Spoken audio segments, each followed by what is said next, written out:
Today we're talking about how your spending is actually taking control of you.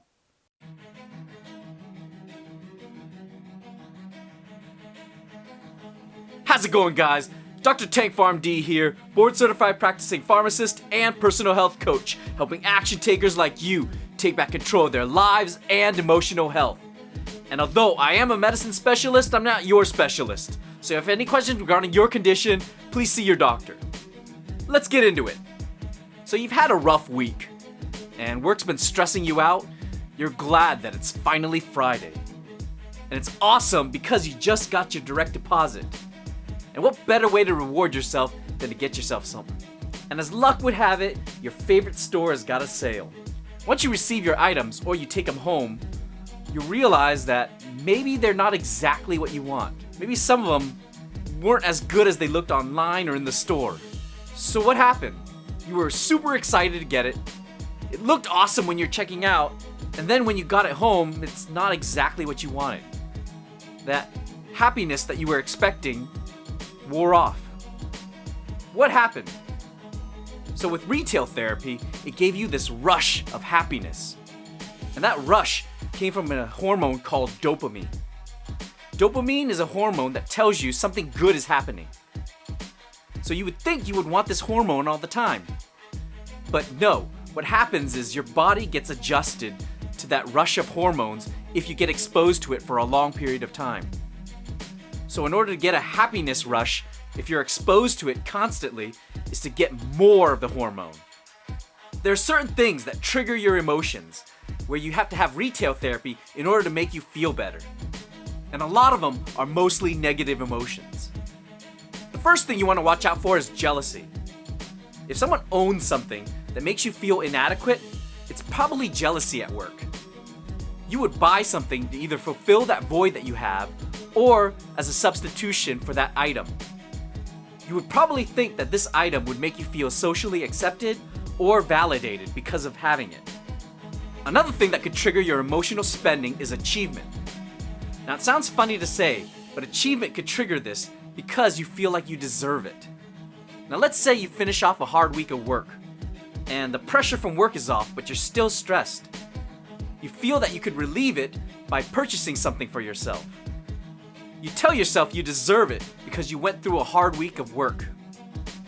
Now I'm not saying don't reward yourself for long-term milestones, but I am saying watch out when you're purchasing something just because the week is over or because you reached a time point.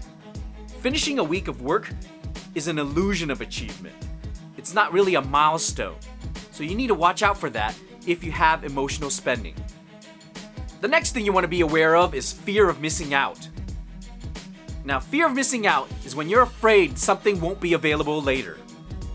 If you feel like things are being available for only a limited number of quantities or a limited time, then it's probably that pressure from the fear that you will miss out on it that's triggering your emotional spending.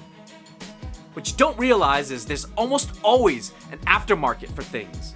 With the way e-commerce is nowadays, the world almost always provides us with unlimited access to things. Sure, there may be a cost associated with it, but it almost always will be available. Retail therapy is one of the easiest ways to get a dopamine hit from negative life experiences. Unfortunately, your wallet also takes a hit. So what can you do about retail therapy? You gotta stop and ask yourself a few things before you buy something. The first thing you wanna ask is, do you get a rush from buying things? If you were out buying a gift for a coworker, you wouldn't get a rush over it. You would wanna buy it and get it over with as soon as possible. But if you buy something for yourself and you get a rush from it, it means you're experiencing retail therapy. Let's take another example where you're buying groceries. It's something you need, and it's not something that's gonna create a rush for you. So it's not retail therapy then, is it? If you get excitement out of it, then it's probably retail therapy you're experiencing. Another thing you wanna ask yourself is, do you have a substitution for this? Do you have something at home that does the exact same thing? If so, you're probably just buying it for the retail therapy. It also is a good idea to ask if you need this item. If you can borrow it or rent it, it's probably not worthwhile to purchase it. You're probably purchasing it for the retail therapy of it. For example, if you could borrow something from a friend and use it once, you're good. You don't need to buy it. Or if, let's say, you're snowboarding, you can rent gear instead of buying it. Retail therapy may be your excuse to buy something new. Another thing you want to ask is, will you be able to buy this later? If you could hold off on it, it's not retail therapy. But if you feel like there's an urgency to buying it now, it might be retail therapy at work here, and your emotions are doing the spending. And lastly, you want to ask if this value of the item will drop when you purchase it. There are certain things you need in life, and you understand their value will drop, like food or utilities. But if you're trying to invest in something, you want to make sure the value increases. Otherwise, you're buying a liability, and the value will decrease. It's something you want to keep in mind if you want to hold something for the long term.